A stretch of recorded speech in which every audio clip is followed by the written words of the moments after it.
all of Hillsborough County, not just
reminds me of being in school. You have the teacher up there, everybody's quiet. That's awesome. How is everybody this morning? Yay, that's better. Okay, let's hear it just a little bit louder. How is everybody this morning? Yay. There we go. So, my name is Serena Fazan, and I am your host and moderator for this wonderful event today at the Hospitality and Tourism Career Expo. You'll hear a little bit more about me a bit later. I'll share that. For right now, I wanted to tell you guys that we are streaming this event on the Serena Fazan Network. Yes, can you believe it? I have a network. It's pretty amazing. It's thanks to this guy right here, Court Heitman. Court. Yay! And I also host a show for Unlocking Tampa Bay, and it's thanks to that guy right there, Santiago Carrata. And I got my gumption and my leadership to keep on going thanks to this female rock star right here, our mayor, Jane Casta. Yes. We are going to have so much fun this morning, kids. So much fun. You're going to learn so much. We have a fun-filled but educational morning packed for you. And we're so happy you're here. We're going to get started, though, because we know that the mayor is a very, very busy lady.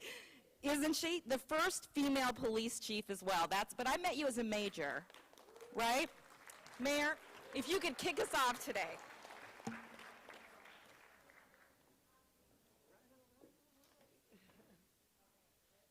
All right, thank you, Serena. Good morning, everybody. This is very, very exciting. As Serena said, you're going to have a lot of fun today, but you're going to learn a lot as well. Talking about hospitality and tourism, we have the leaders. You're going to have a panel here, and they're going to be able to tell you about all of the exciting jobs that we will have here in the future.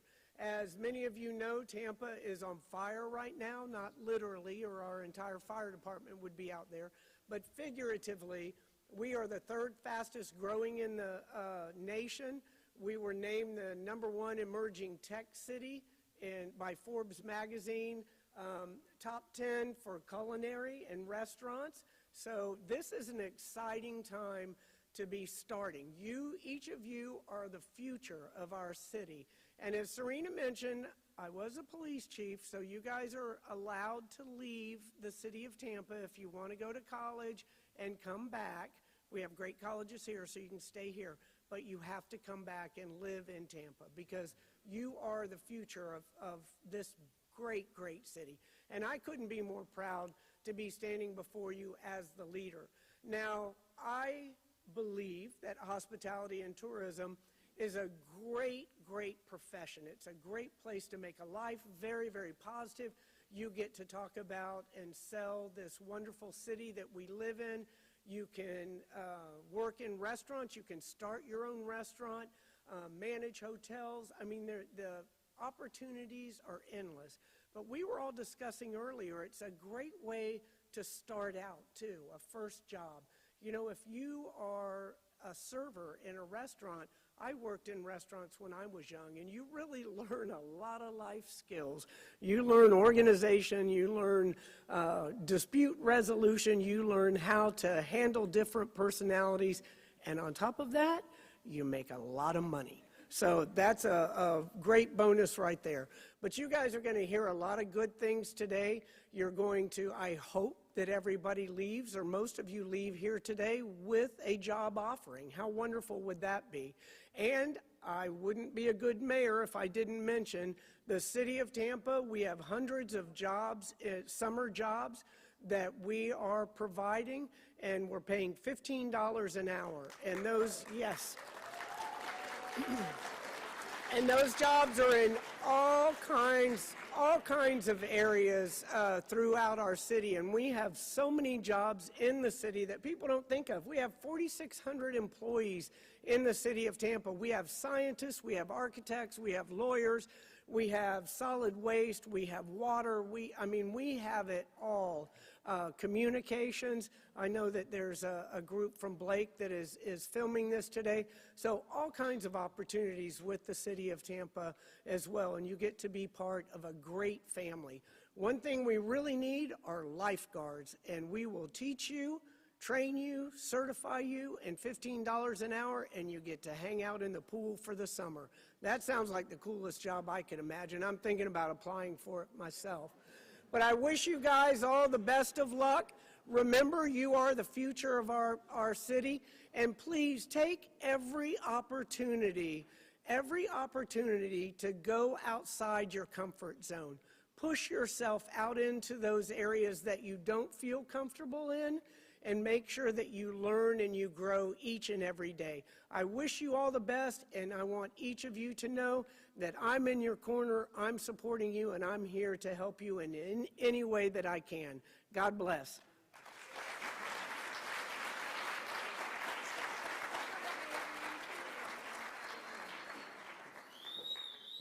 I know, she's amazing. She's a rock star, isn't she? A rock star. Guys, but there's no but. I didn't mean a but. Mayor Jane Castor pointed out, she is the mayor, you know, again, first female police chief. She's had an amazing career. But she also, when she was younger, right, worked at restaurants. So many of you in the room might want to pursue hospitality and tourism. Or maybe a lot of you don't even know what you want to do. But I'm sharing, if you do, whatever career you choose, hospitality and tourism can lead you to that career. I promised to share a little bit more about me. So, I grew up in the journalism broadcast world. And again, and you'll hear more from the panel, but thanks to Court Heitman, right now I actually have my own network. I worked in traditional news, but now I have my network. I host for Unlocking Tampa Bay. But you know, all through college, I waitressed and I bartended. And yes, the mayor is right. You can make a lot of money doing that as well. It helped me get through school. 6 years, but 6 years because I was hit by a car, not 6 years because I was partying around. I know, believe it or not. But anyway, waitressed and bartended all those years, but it taught me so many skills, just as the mayor talked about. It teaches you to be organized. It teaches you to be patient. It teaches you how to talk to people. It's a wonderful, wonderful place to start. And as the mayor also mentioned, I mean, hopefully, as you guys walk out of here, each and every one of you, if you want, can get a job. Because right now, we live in such an amazing city with so many amazing opportunities that you get to benefit from. Speaking of that, what do you think you are? The mayor mentioned it. Who are you guys? Exactly. Can we say that just a little bit louder? Future leaders, the future of this city, and the future of America. And many of you were once one of these guys. We have an all-star panel. Again, we have a wonderful morning plan for you, and we're going to start with our all-star panel. And then I'm going to do some housekeeping tips later on. But why don't we invite our all-star panel up to the stage, and I will introduce them after they sit down.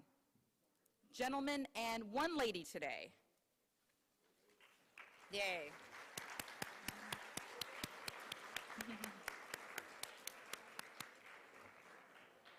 Guys, you guys are a great crowd. You're used to being up early probably, right? Mm-hmm. I've had a few cups of caffeine already.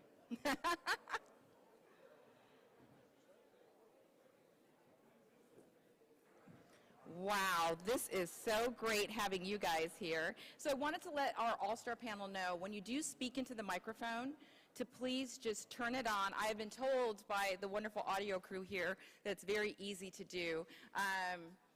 You could leave it on the whole time, but then we can, there we go. Santiago demonstrated. So I'm going to introduce the panel. Bear with me a little bit because it's not in order, so I tried to, put this in order. But we have Ron McEnaugh with Marriott International. In fact, Santiago, can I? So I can just walk into it. Ron McEnaugh, Marriott International. Santiago Corrado, CEO, Visit Tampa Bay. Peter Sayer, Flexpath Capital. Bob Canigliaro, Casper's Company, McDonald's. Shelley Drew, another female rock star, Busch Gardens. Yeah, oh, there we go, girls, there we go. Julio Soto, AAA. I got to give a little extra love to Cord Heitman, Red House Streaming, the man that made my dream come true. Tom Haynes, Mainsail Lodging and Development. Yay! So we've got some great questions from these guys. So let me give this back to you, Santiago. Thank you. Because we're going to start with you. Now, for our all-star panel, we have some questions directed to you specifically, but I would also encourage you, if you have anything to add, to please share it, because we want to hear from you. But Santiago, we are talking about tourism and careers, and once again, thank you so much for giving me the opportunity to be the host of Unlocking Tampa Bay. Right now, Santiago, define the universe of hospitality. Well, before I talk about the world of hospitality, because it really is a huge world that we've not done a good job of telling the story about, I want to say that each and every one of you could take our place at this table one day. If we're here, we all started there. And so each and every one of you has the opportunity to replace us at some point in time, because we're no better or more special than you. And I believe you'll hear from some of our panelists that actually went to high school in Hillsborough County and are now up on our panel. So the sky's the limit if you work hard and you set your mind to doing something. And I was a high school principal at one time, and I used to say, talk is cheap. If we're up here and we talk and it doesn't mean anything to you, or you don't pick up and do something with it, then we kind of wasted our time this morning. And that's nothing any of us want to do. So when we talk about tourism, you've heard about restaurants, and there are a lot of opportunities when you talk about the restaurant industry and how you move through the restaurant industry. A lot was said earlier about it's a starting point. I can tell you that it could be an entire career for you if you choose for it to be. Same thing with our hotel industry, and we have a number of our major properties represented here in Hillsborough County, but it goes way further than that. When you talk about theme parks, who wouldn't love a job at Busch Gardens, right? You have fun all day long, right? I mean, it's a great job and all the opportunities that exist at Busch Gardens. A convention center that we're sitting in today, a sporting arena, Raymond James Stadium, Amalie Arena, the amphitheater out on near the Hard Rock, okay? Sports entertainment, working for the Rays, the Bucks, the Lightning, the Rays. All of that's hospitality. Retail, cruise ships. Who wouldn't like to work on a cruise ship? Cruise ships. And all of those jobs have other jobs within them. You can work in finance if you like math. You can work in PR or marketing. You can work in event planning. You could do a million different things within those opportunities that I just mentioned, and great, great salaries. Who don't want to make good money? All of us want to make really good money, and the opportunities for all of you. There is a job for each and every one of you right now available in our industry, in any sector of our industry. Hotels, restaurants, attractions. Is Busch Gardens looking for some employees? Yeah, I thought so. Is McDonald's looking for some employees? Just a few.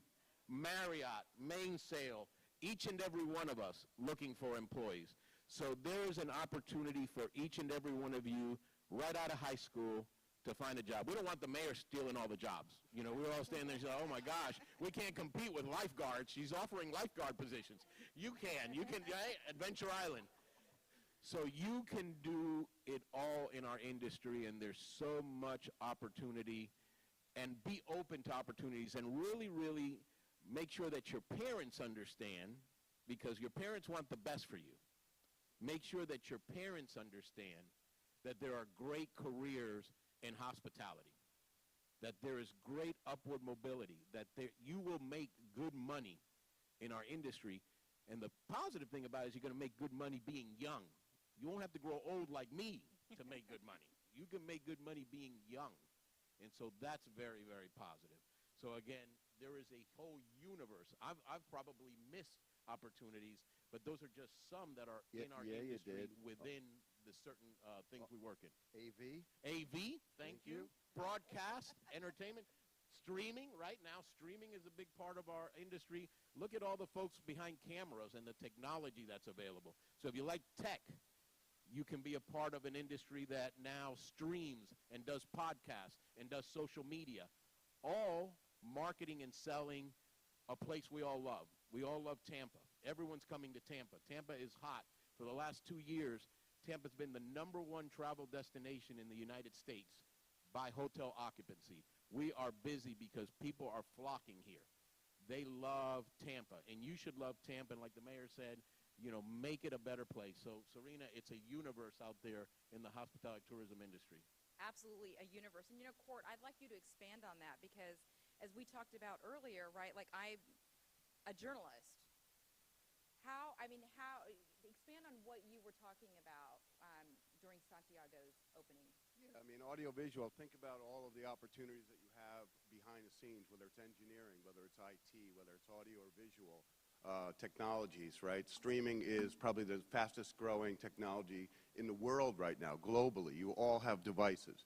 You're all watching you're no longer sitting in front of a TV like mom and dad are. You're watching, you're mobile, that's why it's a mobile phone. This is what you can do, and everybody up here needs technicians. Everybody needs engineering. Everybody needs IT. So it just doesn't stop. You can't think about hospitality and tourism as running a hotel, or, I mean, I'm sure you'd like to, but, you know, it's not just, it's...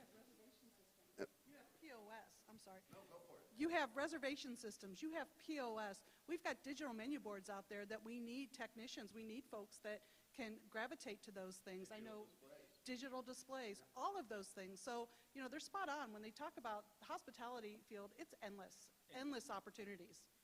And the technology is outpacing the workforce. Right. So there are so many jobs being created to support all of these technical aspects of all of our businesses that we're clamoring to find people. It's pretty incredible how technology is actually gearing us all up for a pretty formidable future. So keep that in mind, that there is so much opportunity for sure. It's driving one of the new workforces. 100%. Technology is driving the new workforce, and you should all embrace it. For the panel that has not spoken yet, because we're all actually answering, we've heard from 3 answering this question, what does hospitality represent?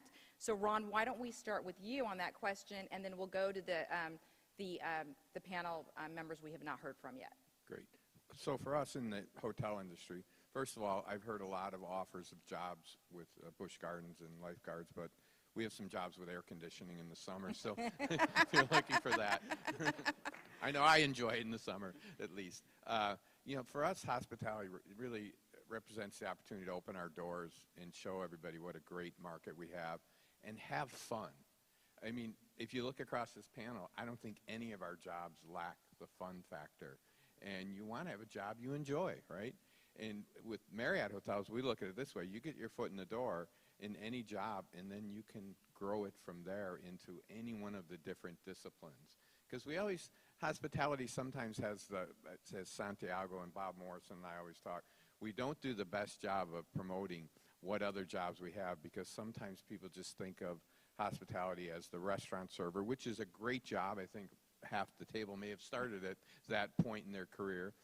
But there are a lot of other jobs within the industry, as you've heard, that once you get your foot in the door, you can determine which direction do I want to go.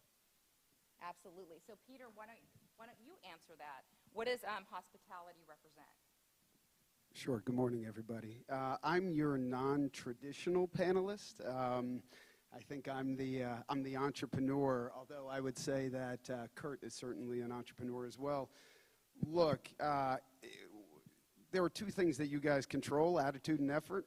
And when you're in hospitality, when you interface with people that are working at restaurants or wherever you go, hotels, tourist-type locations, you know whether or not they're treating you well or not, right? You know whether or not they're putting in that extra effort.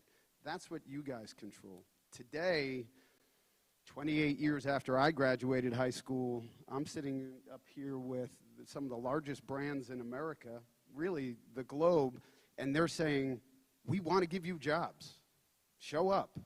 Fog a mirror. Let us know that you're alive. We're going to give you an opportunity. From that opportunity, your attitude, your effort can take you well beyond just sitting up here on a panel with people like us. It can provide stability and support for your family, up and down generations. It can provide long-lasting income and economic relief that maybe you didn't have growing up, like me, right? And like you, right? And then at the end of the day, it really is a commercial for the place that you live or the points of interest that you go to. So that's how I think about hospitality. Peter, though, talk a little bit about your company, too. Just talk a little bit about, because you said, you know, when you're unique. Talk about Flexpath Capital.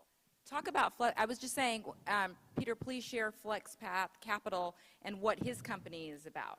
Sure, happy to do that. So Flexpath turned 10 years old on April 1st, not an April Fool's joke. My birthday.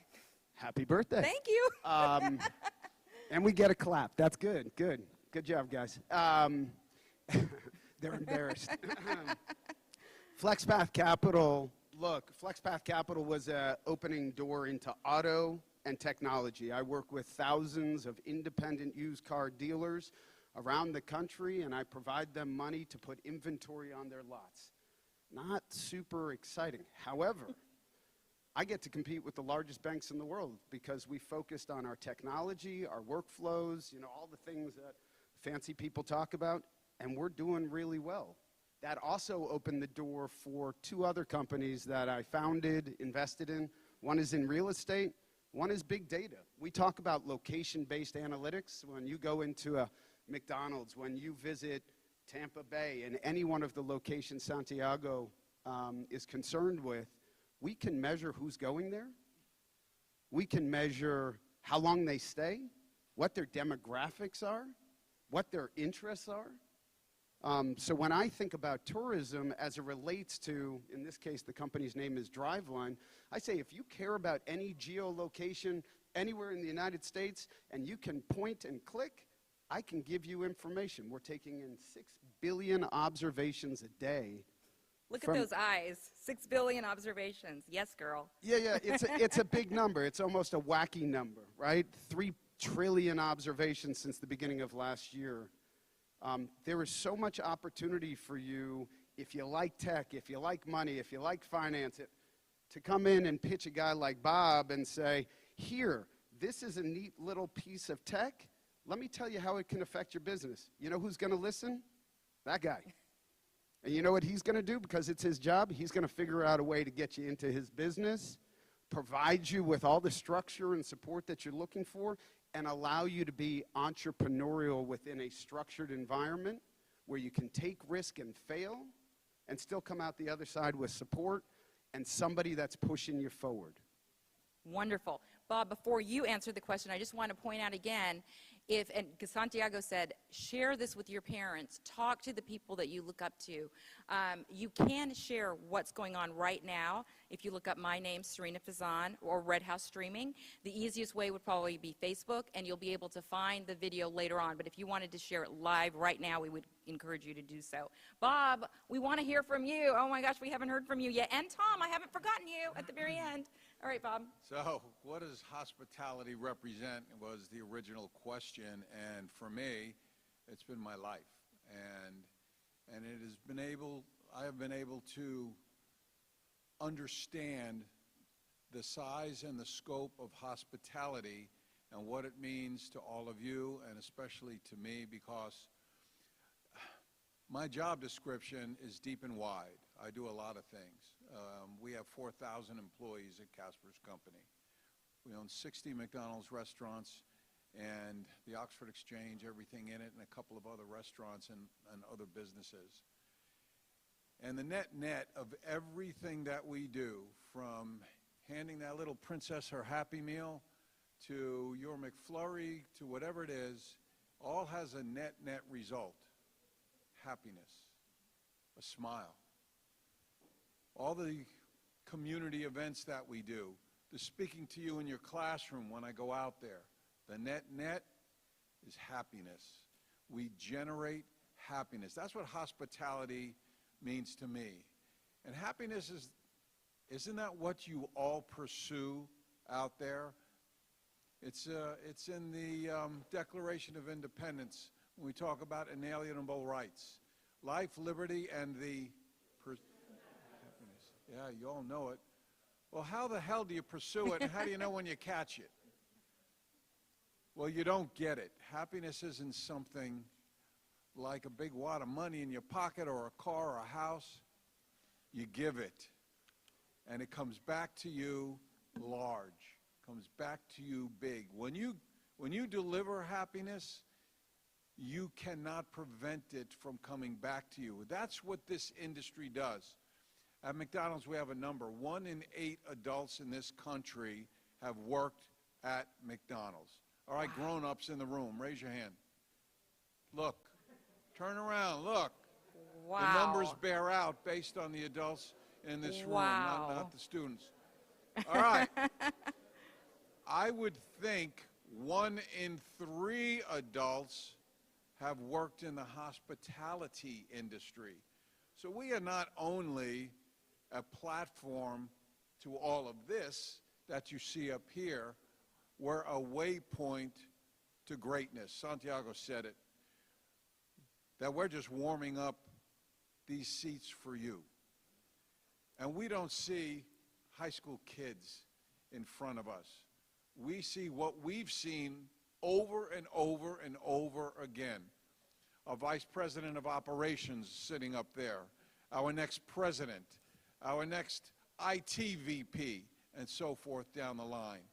Hospitality means happiness, and I hope all of you can find a little taste in our industry going forward. Wonderful. I love that. And Tom, oh my gosh, poor Tom is sitting at the very end of the table. Tom, with Mainsail Lodging and Development, Tom Haynes, finally, your turn to speak on this one. So the question is, what is hospitality to me? Well, hospitality to me is not a destination. It's a journey.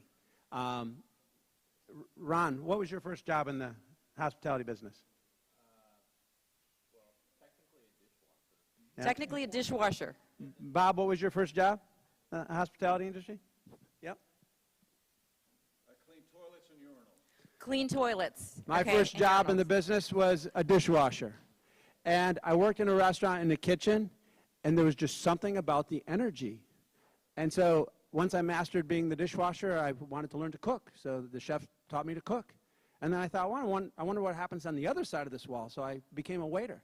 And then I thought to myself, this is really cool. I can make a living of this. So then I went to school. I got trained to be a chef. And then my father, because you should listen to wiser people, said, don't worry about the money. Go find a great company. So I spent 20 years with Hyatt Hotels, grew up through food and beverage. Now this dates me.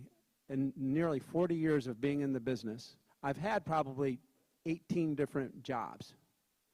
They started here, and they went this way. And every time I moved to another position, now I only worked for 3 companies. But in each of those companies, they have career development, tuition reimbursement, job training, great benefits. And so I just kept moving. I got to the point of being a hotel general manager, and I thought that was the end of my career. That was my goal job. Nope, that wasn't the end. Now I get to participate in developing and opening hotels. I never imagined. By the way, I have a 2-year degree to be a cook. All of that experience came from working in the business and enjoying what I was doing and working for great people who saw something in me that I didn't see in myself. And I think we all have those people in our lives that we can point to. That's what, so it's not a destination. So when you think of hospitality, you think, well, I don't want to be a waiter my whole life, or I don't want to be a cook my whole life, or I don't want to be anything my whole life. It's not a destination, it's a journey. And it's a fun journey. Guys, are we inspired yet? And we've just scratched the surface, right? So inspiring. Wow. Wow. Bob, talk about happiness. I'm pretty happy right now. Seriously, what a great morning. What a great morning. All right, let's go to our next question. Julio, this is for you. Julio with AAA. What does hospitality, we talked about what hospitality means to you, but please share your background and your experience. So good morning, everybody. And my first thought is I am very much one of you and a product of this energy and this engagement. I say that because I am a very, very, very, very proud graduate of Jefferson High School. Now, I could have gone to any high school, to be fair. To be fair, it's any high school.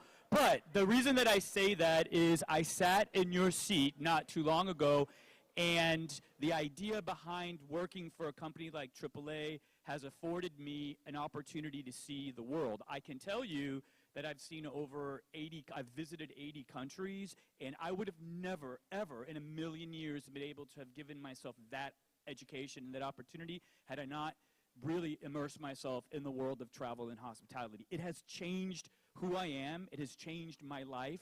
And I implore that everyone look beyond the parameters that these folks are asking you to do. There's more to it than this. I'll give you a couple of statistics to give you an example of how broad the world is that we're trying to bring to you.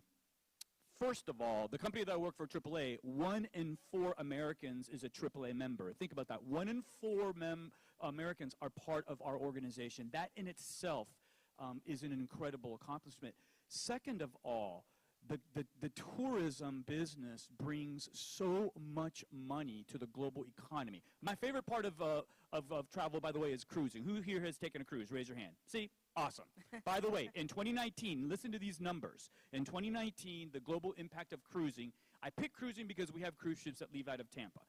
It was 30 million passengers in 2019. That is $50 billion in wages that you all could potentially earn. 1.1 million jobs globally again, and it is a $160 billion industry. Now think about it. That's just cruising. That does not take into effect airline flights, land tours, hotels, car rental, restaurants. When you look at the global impact of hospitality and travel, it is an endless opportunity for all of you to take a dive into. It really does change your life. When I, again, reflect on being right there where you are right now, graduating from Jefferson, and being able to say that I've seen Mount Everest, that I've seen the pyramids, that I've looked King Tut right in the eye, that I've stared up at the Eiffel Tower 5 times now in a row. And it goes on and on. It's not bragging. It is that journey that Tom was talking about. And it has changed my life, and it can absolutely, positively change your life as well. So just keep your mind so super open and look at all these opportunities. AAA is that kind of company that embraces their employees and basically asks me on a daily basis, what else? What else can you do? Expand your own horizons, and that's really the path and, again, the journey that you want to be on. So, Serena, to me, travel is everything. It is an obsession. It is a passion. It is an education. It is a cultural immersion. It is a better understanding of humanity, which is what we all need these days. So, I think it's a great path for anyone to start. Where it ends, it doesn't really matter, but give yourself that opportunity to explore and to see the wonderful world that we live in. So that's my story, Serena. Julio, thank you. And I know we got the Jefferson students were very excited to hear that you came from there. By chance, any of you guys, Shelly, here's Shelly with the mic. Hi, everyone. My story, when I was your age, I started in the theme park business. I started at SeaWorld, and I was filling sipper cups. So when I was your age, literally, I would go home and my hands would be dyed pink from all of that juice. I stuck it out. I then got promoted to be a cart attendant, and I got to interact with our guests at that point. And I think that it's a career that just grabs you. We talked about happiness. Happiness is what you do. Happiness is how big your heart can be filled.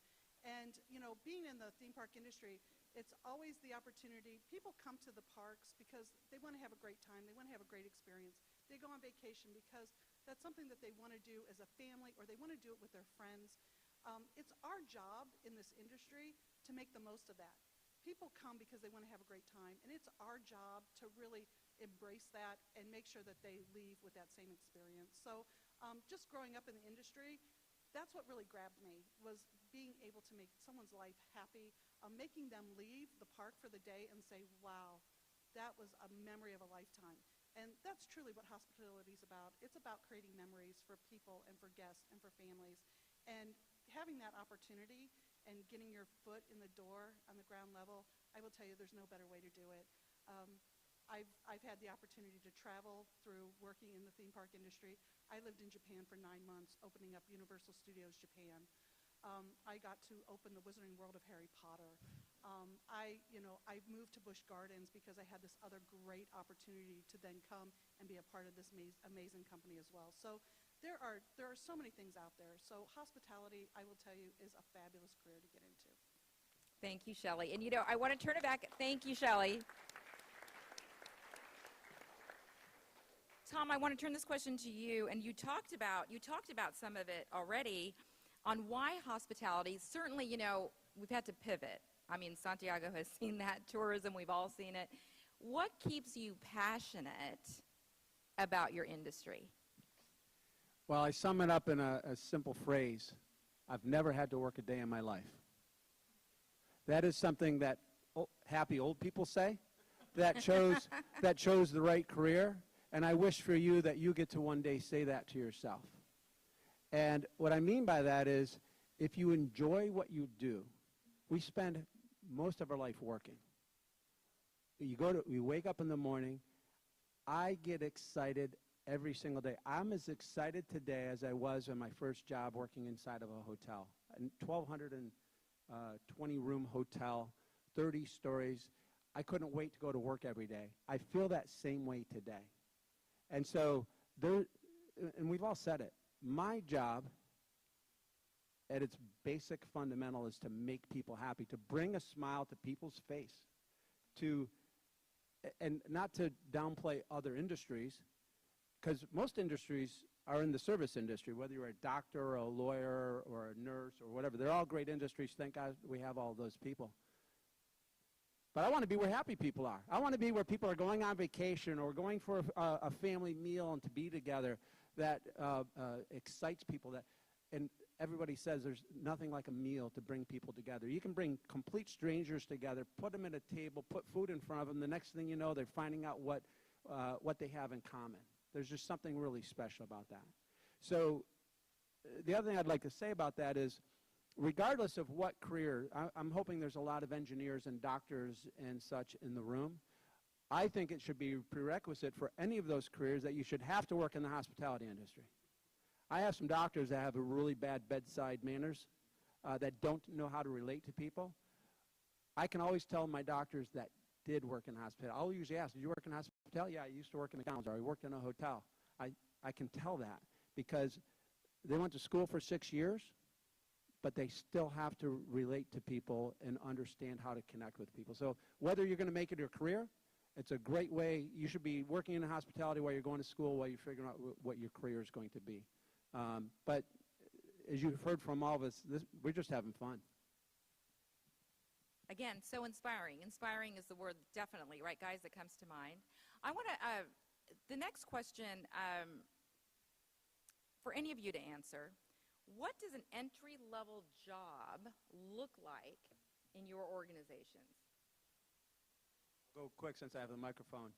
It's really anything, but you know, it can be a dishwasher, it can be a line cook.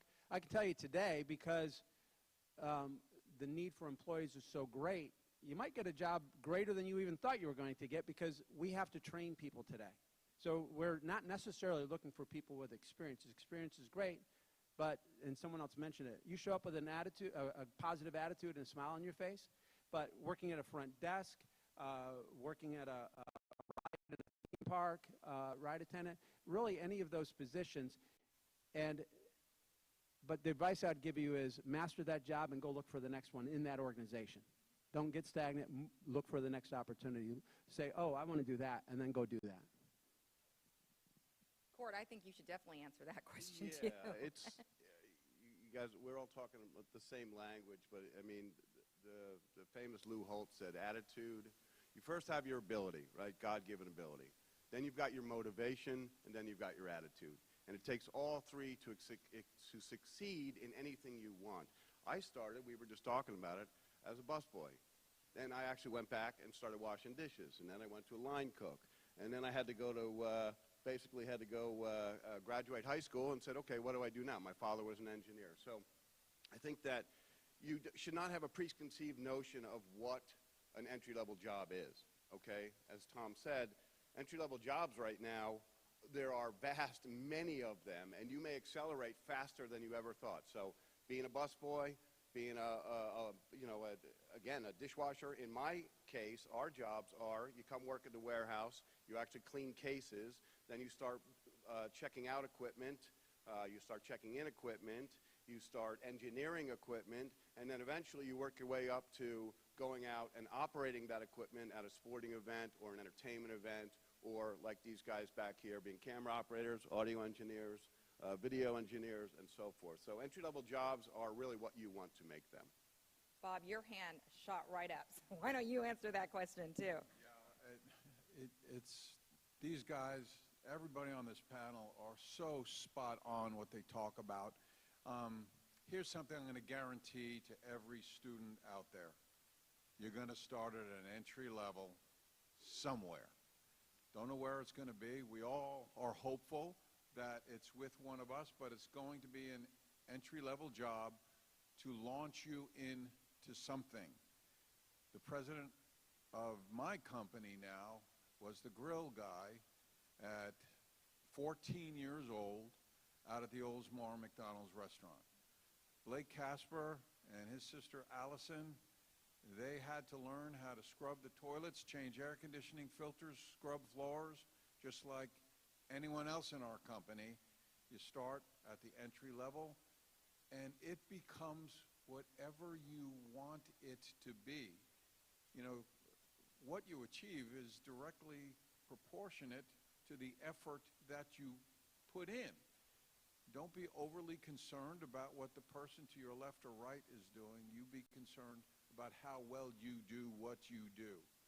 Outshine everybody. Entry level is not something to be looked down upon. It's a badge of honor and where to start. Everyone up here and all the teachers and administrators that are around you all started somewhere at an entry-level position. But it's your launch pad to where you want to go. For me, like I mentioned, my first responsibility was scrubbing toilets and urinals. It's a position at McDonald's called lot and lobby. You keep the restrooms, the lobby, and the parking lot clean. I had the cleanest toilets and urinals you ever did see out there. We didn't have these smelly things you put in the restrooms. They smelled great because the way I cleaned them. Back in 1975, when I was doing that, I know, God, my mom wasn't even born then. I know.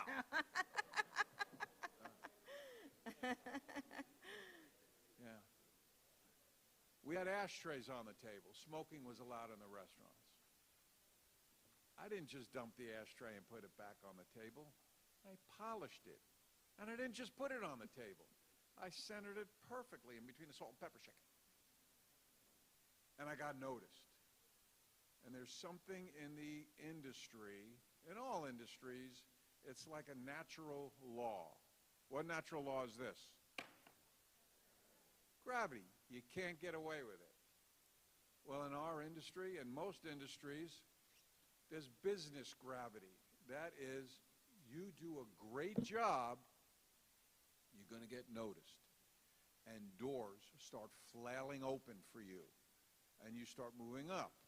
And you go from the guy cleaning the cages at his job to a trainee in the technical field.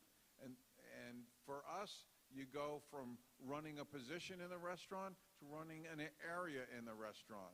Instead of being responsible for you, one person, now you're responsible for 5. And then you go into the management training program. You're responsible for a shift. Then you become a general manager. We hand you the keys to run a multi-million-dollar business, and then we give you the keys to your own company car. Things happen from really clean toilets and urinals. And Motivation, right. And it can happen for you as well. You know, Bob, so Santiago, I would be remiss if we did not ask you that question, because you are the CEO of Visit Tampa Bay, the CEO of what we're talking about, right? Tourism. Talk about what Bob said about getting noticed, because you came from an educational background. Did you ever in a million years think you'd be here today? Yeah, I don't want to upset Bob down there, but I'm a Burger King guy, right? Oh! I know this is being taped, sorry, Bob, but I had a number 7 last night.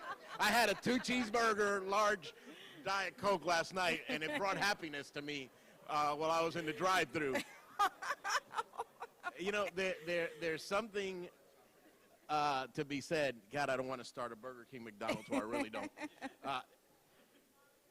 I ended up at Burger King because McDonald's wouldn't hire me, so let's just put it that way. Oh, the secrets we learned. They got standards at McDonald's. But again, all kidding aside, you know, I've always said you never know who's watching. You never know who's watching. And you always want to carry yourself in a way that not only makes your family proud, but makes you proud.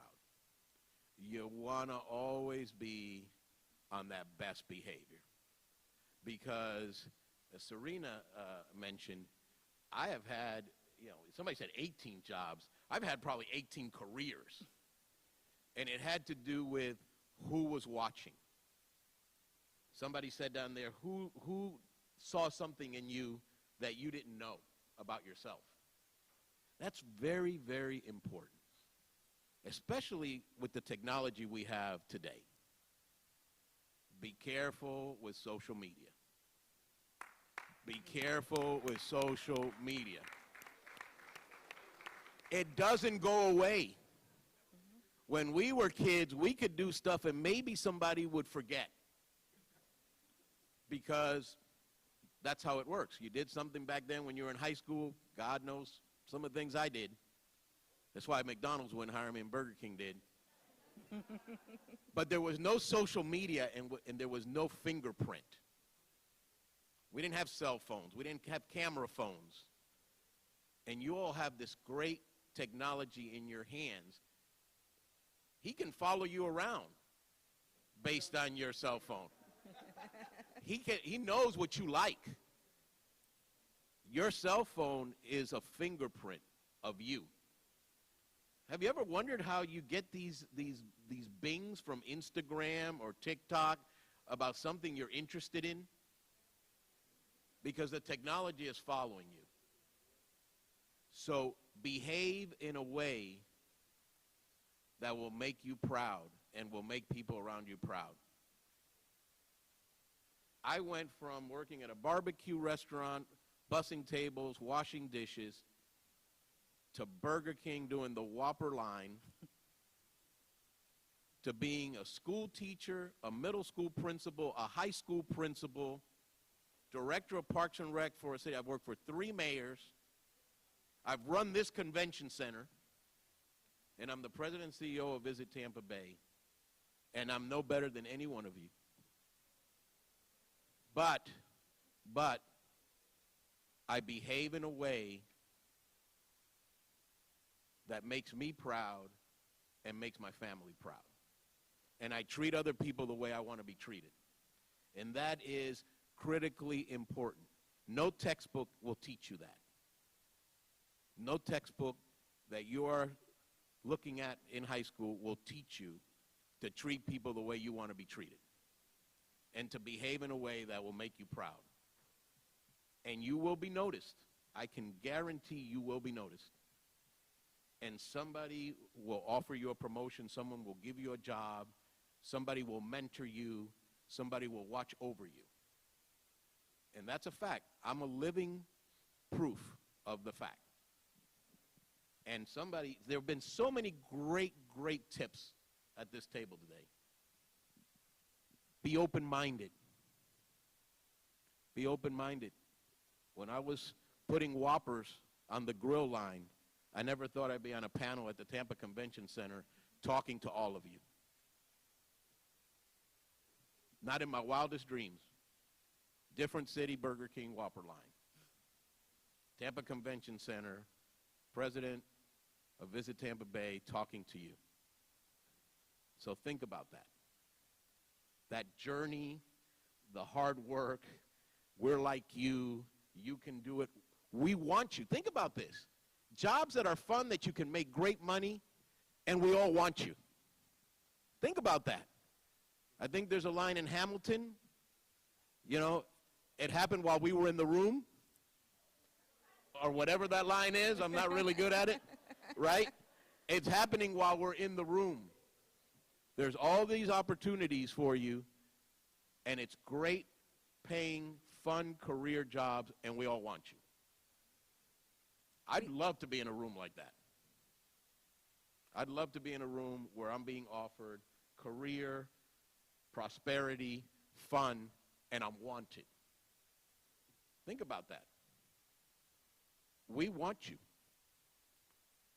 You're the future. The mayor told you, you're the future of this city. If you go off to school, come back, because we want you here. Look at the diversity in this room. Why do you think people want to come to Tampa? Because of you, because we look like this, because there's this great diversity in culture and history in Tampa. Look around the room. There's strength in all this diversity in this room. Huge strength. Coming from the educator. Always, always teaching, Santiago. So Peter and Ron, I have some questions for you now, too. Gosh, I know. Great life lessons, right, guys? My gosh, my goodness. Okay, so Peter, let me ask you,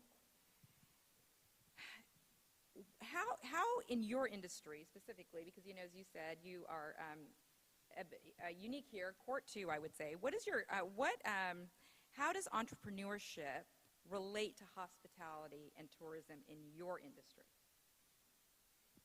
I mean, massive question. First thing, I'm just going to reiterate, attitude, effort. Honestly, that's all you have to show up with, right? You control it. Hospitality and tourism, and I sat up last night thinking about it because I'm not a hotel guy, not a restaurant or bar person. I don't say, welcome to Tampa, let me show you around. That's not what I do. I listen to everybody up here, and everybody's got their story, and everybody's got their journey. I wish that every day that I was working, I thought I wasn't working, and I was happy. I grind.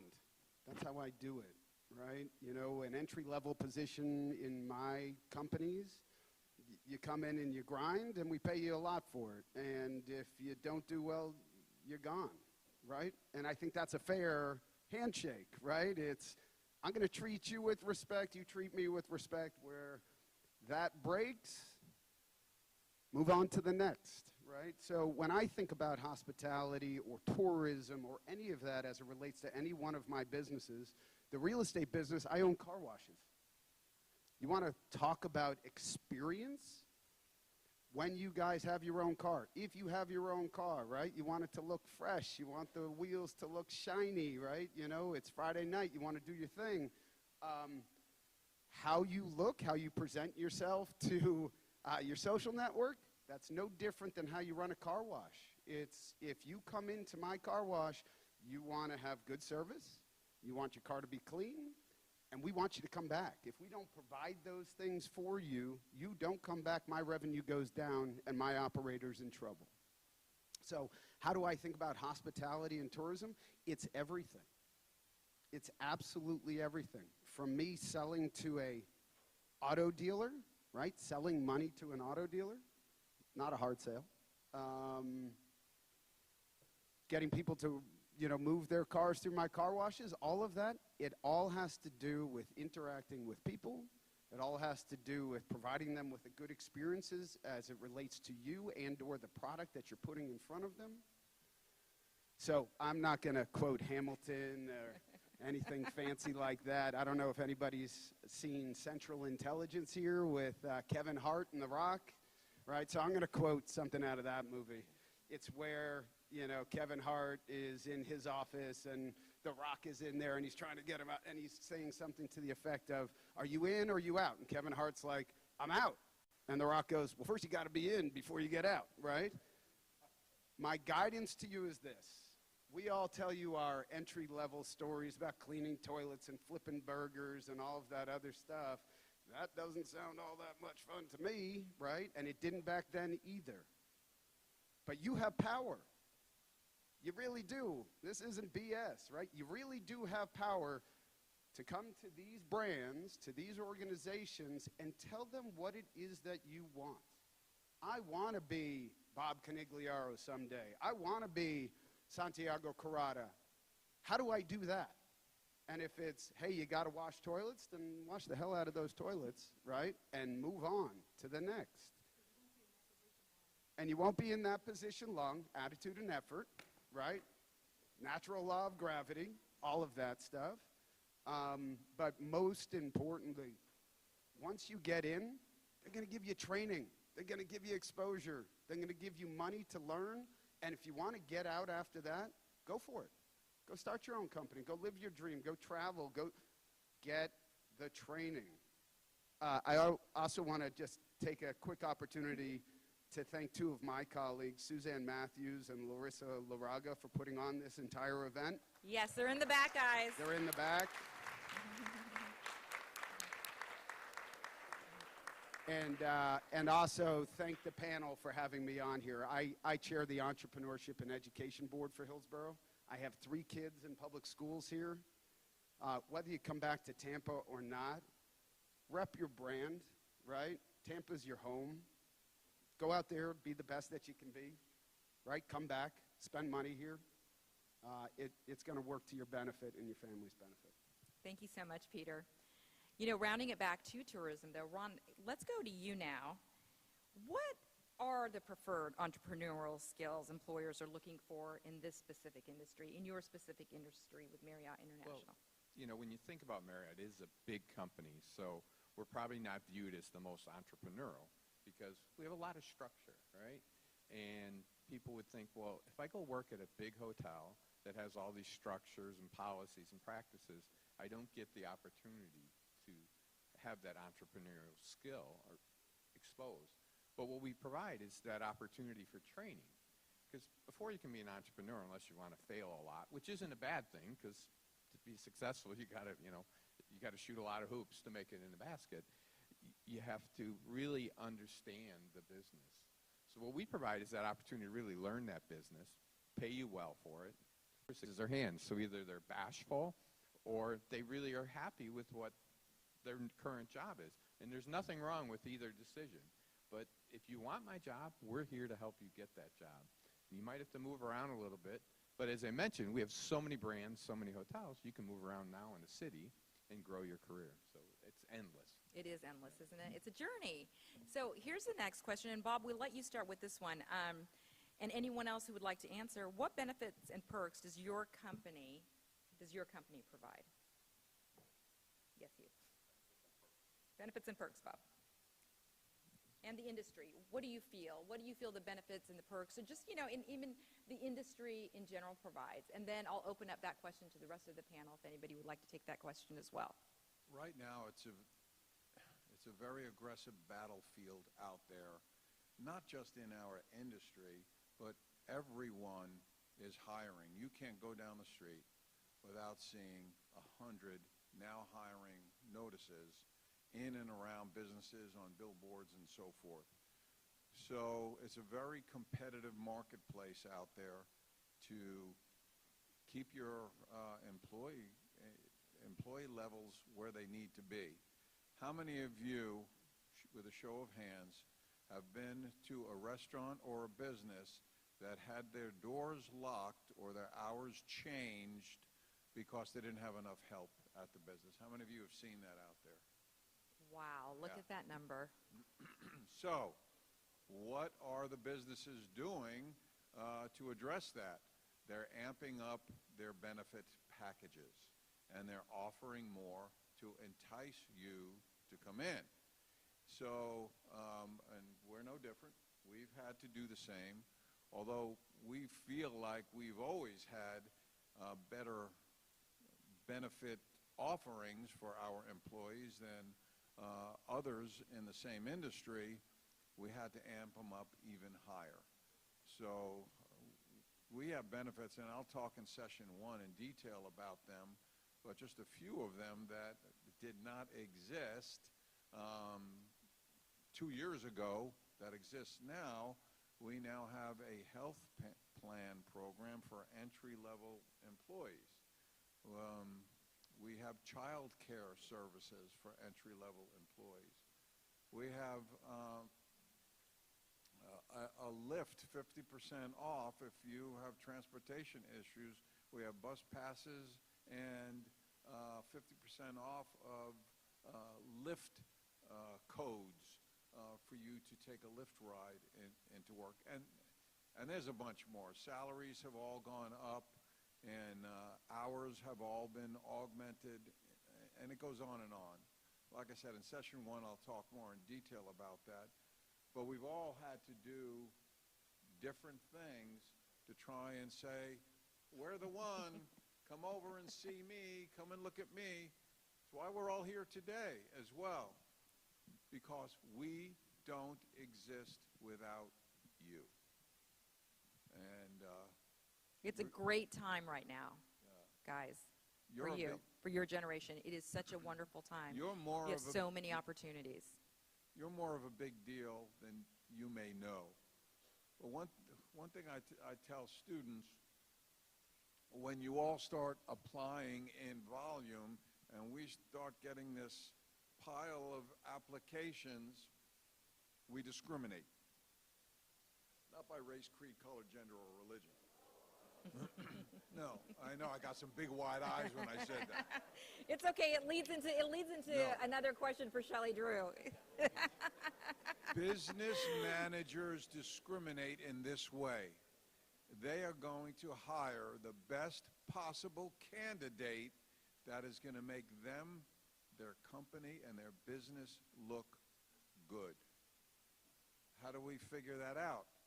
Well, you give us either online or text or fill it out, your autobiography in a slice. Your whole life is in your application that we need to know. That's part of it. The other part is how you carry yourself when you come in. Are your pockets packed full of that confidence?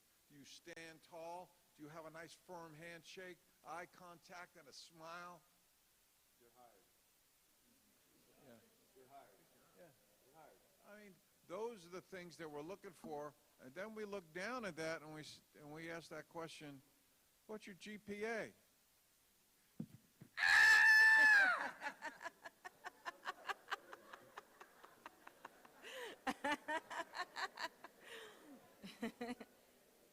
Yes, we want to know. And if we're let me tell you something. One thing that we know for sure, and it's not 100%, but the odds are the better the student, the better the employee. It's not 100%. So the point, yeah, it's all of it. Your cheeks are in some important seats at the school that you go to. Make it worth it.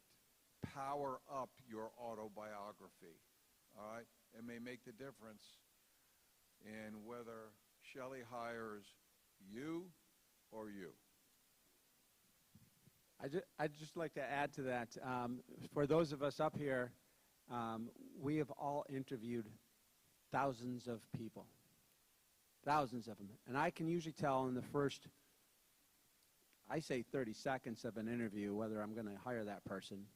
But then I have to have an open mind and go through it, but usually within the first 5 minutes. And it's interesting interviewing someone who's never had a job before, because you can't look at their work history because they don't have one. So I look at the GPA.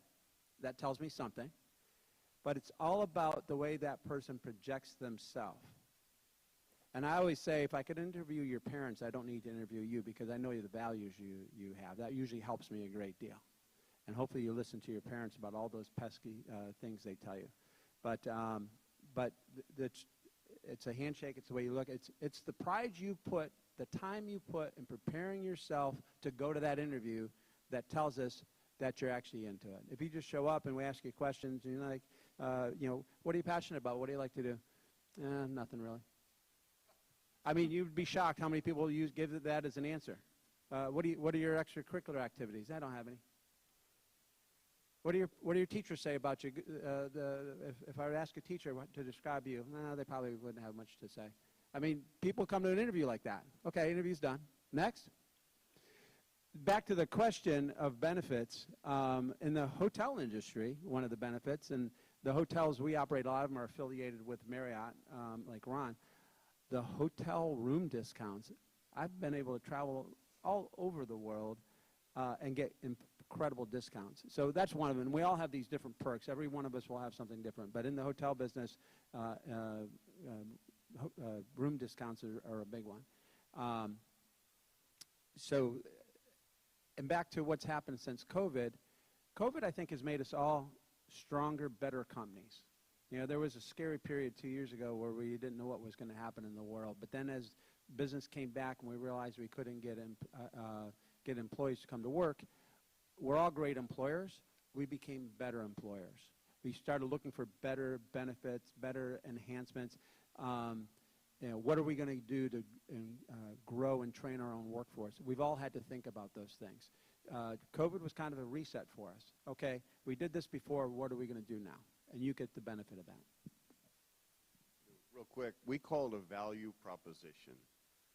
Value proposition, think about that. What do you value in life? What do you want to do in life? If you come work for a company, what do you want to do? Do you just want to go through that linear line?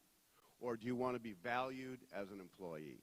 So the only thing we changed is recognizing that employers look at employees and they have to be looking at a value proposition, meaning you have so many areas to grow. We all offer 401k. We all offer health benefits. We all offer those great things, and you need those, all right? That's life. But are you valued as an employee? And that's where you got to look. That's what we do. I would add one thing to everything that's been said, is that there are philosophies in place today that weren't even necessarily prominent when we were all in the workforce or entering the workforce. And I'll give you good examples because our brands have adopted these philosophies, so we're also looking for like-minded potential employees. And the philosophies are the following. And Santiago touched on this. So you're talking about diversity. You're talking about inclusion. You're talking about sustainability now, and you're also talking about social responsibility. You all want to engage with companies that have adapted those mantras. We all have, every one of us.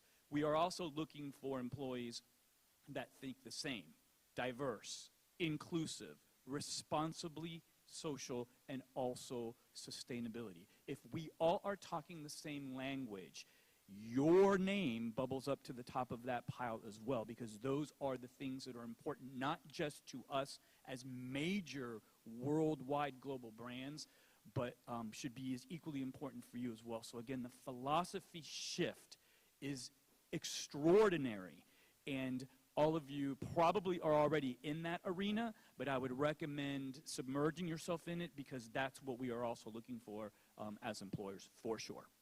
Julio, I'm so glad you brought up that point because that goes directly to our next question for Shelley. Shelley, how is your company, Busch Gardens Adventure Island, addressing diversity and inclusion right now? Absolutely, and Julio touched on it. It's in our core values. It's what we stand for.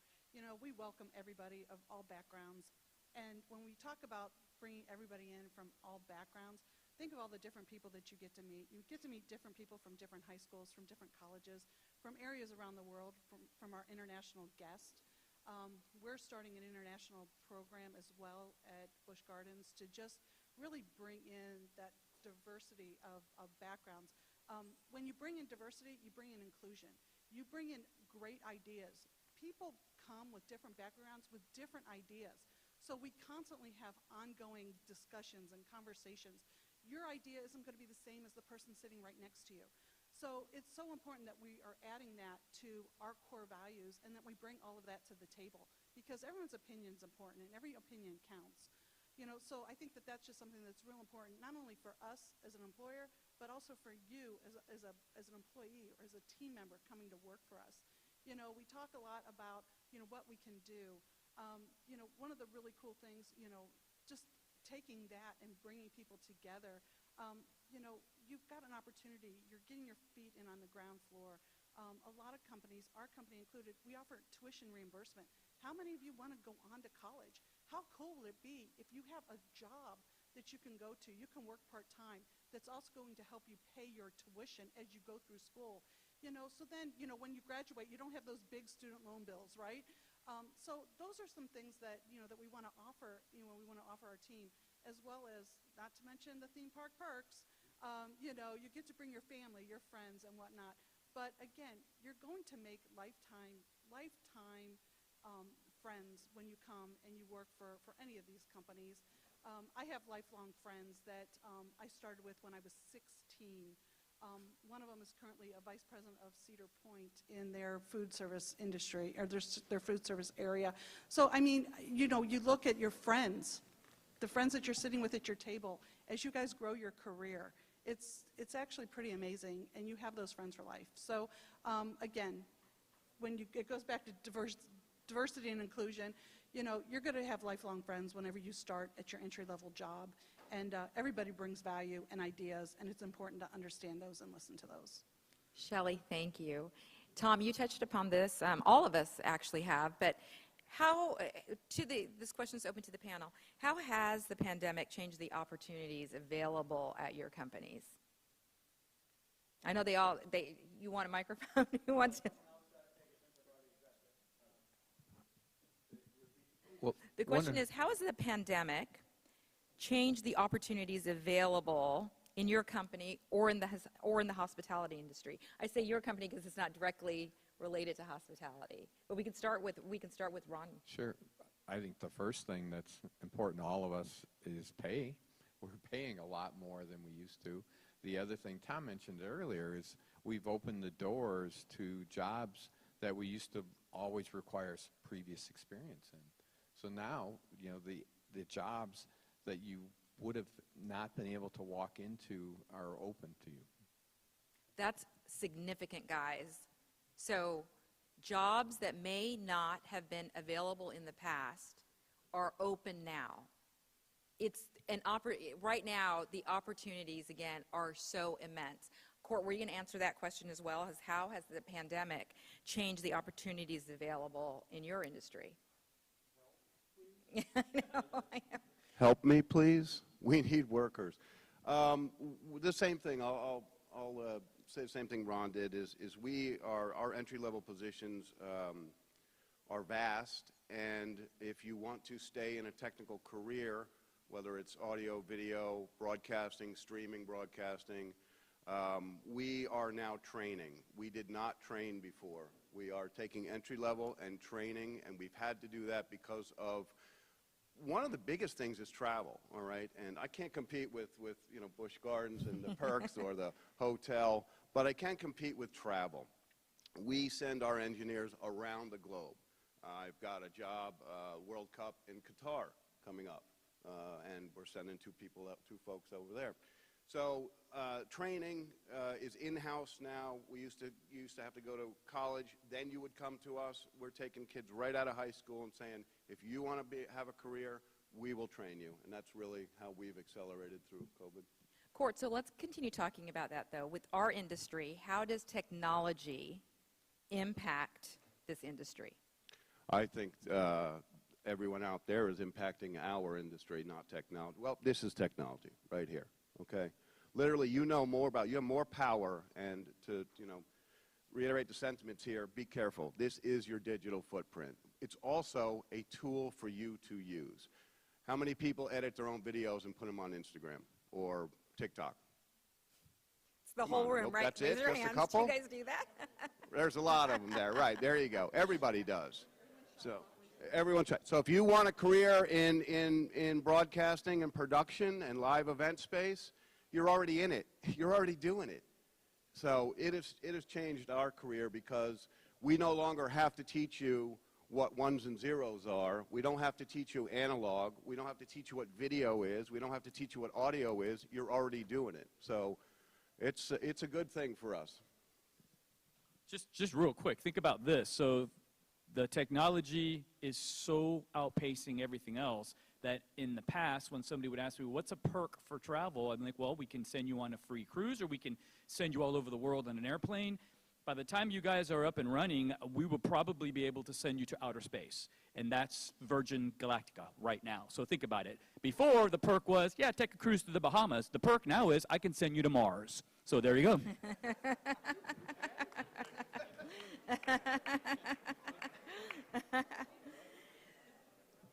So I'm going to ask if, Santiago, we have one question for you, and then I'm going to ask Suzanne and Larissa for you. How is your time so far going, guys? Is anybody at a massive time crunch right now, or no? You guys are good? Okay, good. It's all the schedule of this place. We're on your schedule today. How does that feel? Santiago, because what I would like to do, we're going to have breakout sessions, and you're going to have the opportunity to talk to some of these guys more in depth. I want Santiago to close this out, but what I would like to do, if we could, is open up the floor for a few questions. Suzanne's looking at me like for a few questions from some of you guys. I'll walk down to our all-star panel. I mean, what an amazing opportunity, right, to have these guys here. So we'll let Santiago close it out first with this question, though. Santiago, what does the future of hospitality and tourism look like, especially here, in Tampa Bay? Well, the future's hard to predict, right? I mean, if we could do that, we'd be very, very special. I can tell you that human nature for the most part means growth, adventure, exploration, travel. Most of us want to go see something. Most of us want to go and experience something. So travel and tourism will be around. It's been around for the ages and will continue to be around for the ages. It's how we're adapting to an ever-changing world. We've talked about technology. We've talked about a global community. We've talked about diversity, equity, and inclusion. We've talked about how this industry needs to be more flexible and provide more perks and better salaries and better careers. All of that is happening as we're sitting here today. And so I think we can end where we started. The opportunities are limitless. You have the power. It is, I think I mentioned, I've had a number of careers. I wish I had had just one career, this one, because it's a great way to end the ride, and it's a fun ride. And so I think I mentioned one time, you don't know what you don't know, and you really don't know how much fun this industry is and how well you can do in this industry until you get in it. And so I can tell you that, fundamentally, travel and tourism may not change because it's about visiting new places and taking in new cultures and immersing yourself in a different experience. But how we do it, and we talk about going to Mars and things of that nature, I think the world will be a wide open place for all of us. And if the pandemic taught us anything, is that we can't do without travel. People, as soon as they could get out, got out. as soon as people could drop masks and leave their homes and go to restaurants and go to theme parks and get on airplanes and get on cruises, they did it. And we're experiencing that now. People are coming here because they want to experience travel and tourism. So the future is very, very bright in our opinion. Court has something Yeah, to add. I just want to say one thing, too. We're all talking like it's fun. It's not. It's hard work. It's really hard work. It's what it boils down to. It's hard work, but you can have fun doing it. If you enjoy what you do, it's a cliche, but I really don't go to work because I'm having fun, right? But it is hard work. And the other thing I'll say about an entrepreneur, which I didn't get to say, is an entrepreneur is one thing. You're not afraid to fail. Don't ever be afraid to fail, because get back up and do it again. Love those words, guys. Okay, I know. Yes, I know. They're amazing. Come on. So I am going off script. I have some housekeeping details. I'm going off script, though. We can't take too many questions, but I'm going to open up the floor to questions. This is your chance. Raise your hand if you have a question for one of our all-star panels. Here we go. And again, I wish I could go to all of you, but we don't have, time. Stand up, honey bunny. Okay, what is your name? Maura from Armwood. And, okay, Maura, Okay. how old are you? I'm 18. Okay, so who is your question for? My question is for Bob. So when you said you were scrubbing toilets, we know you weren't having fun doing that. So what really motivated you when you were at that job that time, not knowing you were going to grow from there? What motivated you to go to work every day? Great question. There's only one microphone on the table now because I have the other one. The motivation initially to go to work every day is life support. I mean, you need to have an income to pay for the needs to run your life and support your family, and that's the initial motivation. Whether you stay there or move on depends upon what Kurt said, how you're treated at your place. Feeling like you have value. I was going to college. I started late in this business. I was 21 years old. I was married way too young, and I had a home and expenses. And my parents were not wealthy. I was paying for my own college education. Mainsail, right? Even an entrepreneurial environment like Red House, that training, that exposure, it kind of opened up my eyes. It taught me business. It taught me finance. It taught me how to sell. It taught me how to put together a presentation. It taught me how to value the person that was sitting in front of me, how to speak to them, how to present them my business card. I mean, stuff you don't even think about, right? Stuff that, like when you're out with the crazy uncle and the crazy uncle does something crazy and you're like, oh my God, I'm never going to do that, right? In business, you kind of need that Sherpa, if you will, to kind of train you on what is good etiquette, right? What's good process? What's good presentation? How should I dress? How should I look? How should I prepare? And then I left IBM. I did something entrepreneurial. I cut my salary down by 80%. I joined a family business. And in the first year, right? There's just no way. And today, it's a crisis of riches. I get to work really hard. I worked till 3 o'clock this morning, right? Just to make sure that I was out ahead of my day. So that way, when I left, my hair wasn't, specifically on fire, right? But I did that because this is important to me. Spending time with my kids, important to me. Making sure that my wife remembers who I am, important to me. Coaching my kids lacrosse, getting involved with my community.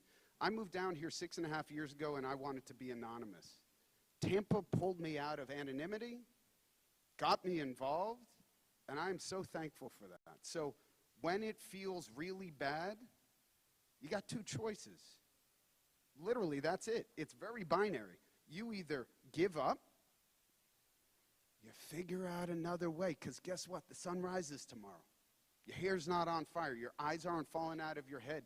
There is a solution out there. If you need to sleep on a couch, if you need to call a buddy, whatever it is, you figure out a way. Trust me, when your back is up against the wall, when I had $8 in my savings account because I put everything into Flexpath Capital and I couldn't take my 2 kids at that time on a hayride because I couldn't take out less than $10 at Bank of America, that was 8 years ago.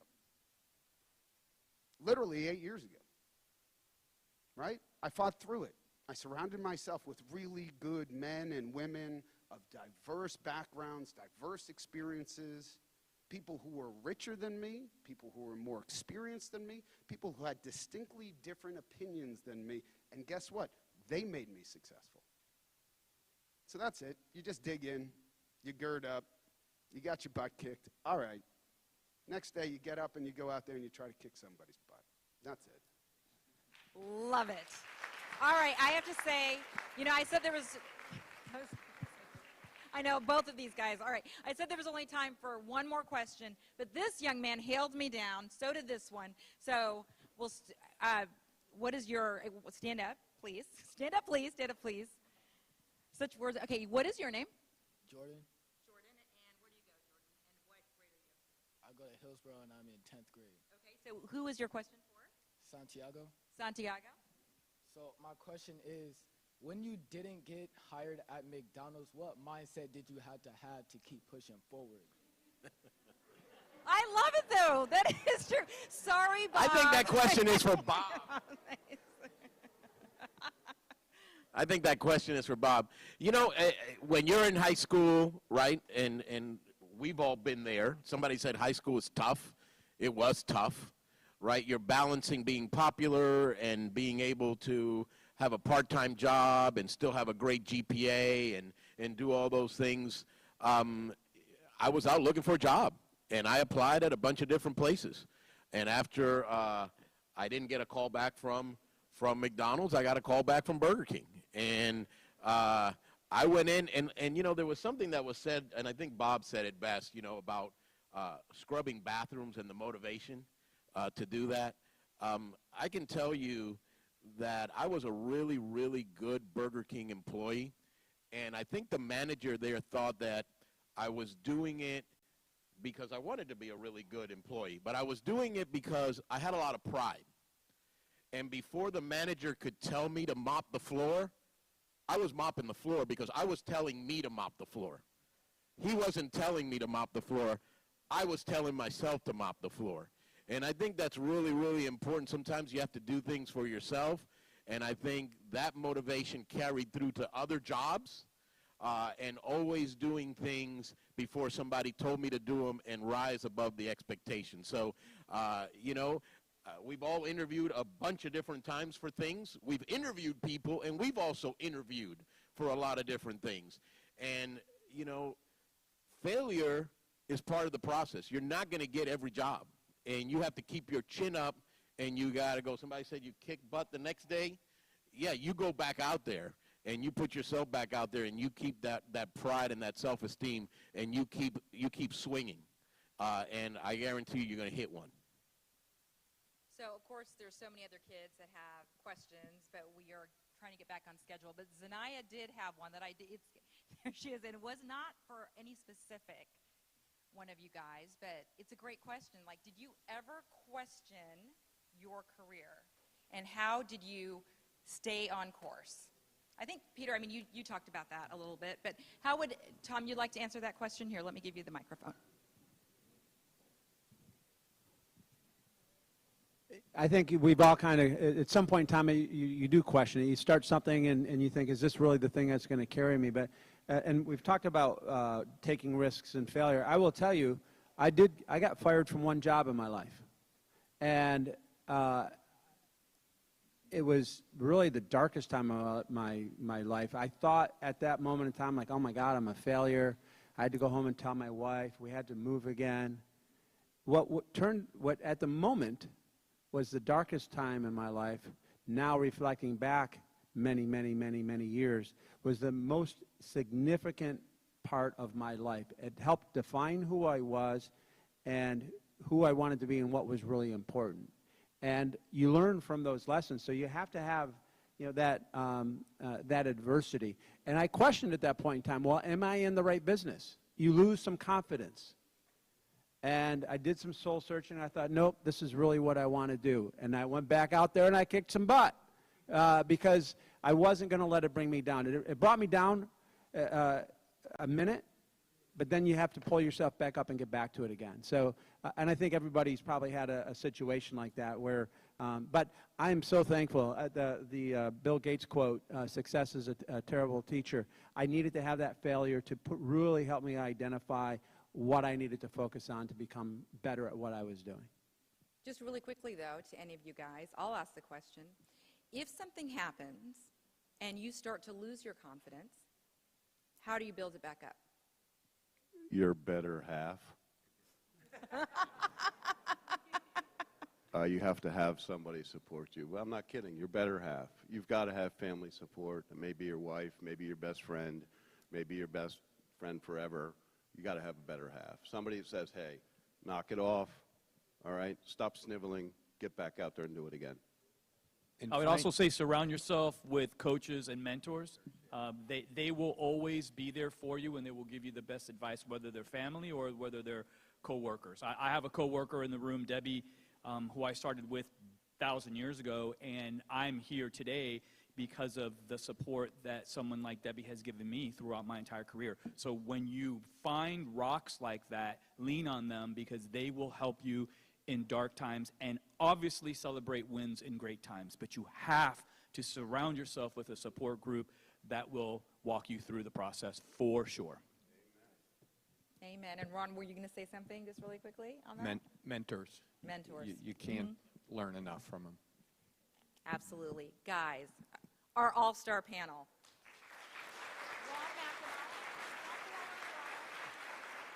Peter Sayer, Bob Cognigliero, I did it.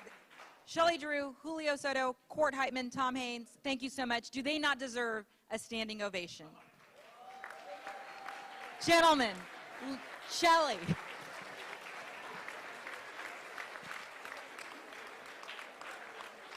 Thank you so much for being here. Thank you so much. Kids, you stay here just for a moment because I have some housekeeping items. But thank you again so much. Such invaluable information. We so appreciate it. If the kids could sit back down now after I said standing ovation.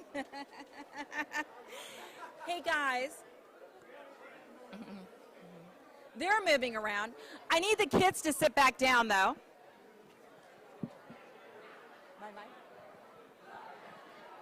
Hey, kids, can you sit back down? I need the volume. Can they hear me? Okay. Hey, kids, can you sit back down for a minute? Because I have some housekeeping items that I need to go through. I have some housekeeping items that I just need to go through with you guys. Thank you for being so patient. Was that not wonderful, though?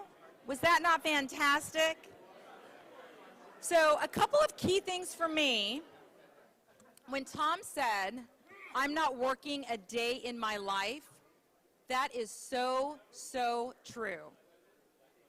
You know, there might be times, of course, one of the kids said, you know, about scrubbing the toilets, right? But when you are so passionate about what you do, it does not become a job, it's a career. And also when Santiago said, there's always somebody that's watching. When I left television news, I started working for free doing my show. Court Heitman and his team were watching me. And now I have, again, I can't even believe saying it, my own network. So they gave such great words of advice. Keep your confidence. Turn to your mentors. Always dress, and if you want to be a CEO, dress like a CEO. I wanted to be a television anchor, so I started to dress like a television anchor. And what the Power Panel also pointed out that is amazing, what you guys have that so many of us did not have, there are so many opportunities right now. You guys are living in a world where truly, there are more doors open than ever before. So I'm so happy that you could take advantage of this wonderful morning, and believe me, there's a lot more to go. So the housekeeping items are, students need to follow the schedule behind their badge for their designated group color. So red, green, gold, blue. Their lanyard and schedule should be the very same color. Please stay with your color group at all times. Your breakout sessions will be here in Ballroom D. The trade show are in rooms 24 and 25 across the ballroom. The following organizations are hiring today, so you guys could get a job today. So wear your little hire me. You know, I love these. I don't know what I did with mine. I've got to find it. Oh my gosh. Casper's Company, Marriott, Mainsail Lodging, Hilton, Columbia Restaurant Group, and if you want to work with me and Court Heitman, make sure to let us know too. Again, students looking for your job should wear the Hire Me ribbon in their badge and should approach the hiring companies at the trade show. If you receive a ticket to the interview from a hiring business, please go to room 29, or 23 actually. Let me get my glasses. I have to, I'm getting older, so I got to wear my glasses. I want to make sure they're 23 for an interview job application. And then for lunch, you will receive lunch tickets to use at Dat's Deli, and volunteers that are wearing the black lanyards will assist. And anyone wearing a black lanyard, again, should be able to assist. If you have any questions for me, I'll be here all day as well. But have fun out there. Have fun. Embrace this moment. And thank you guys so, so much. I mean, you certainly have filled my morning with happiness. So go out and have fun.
Check 1, 2.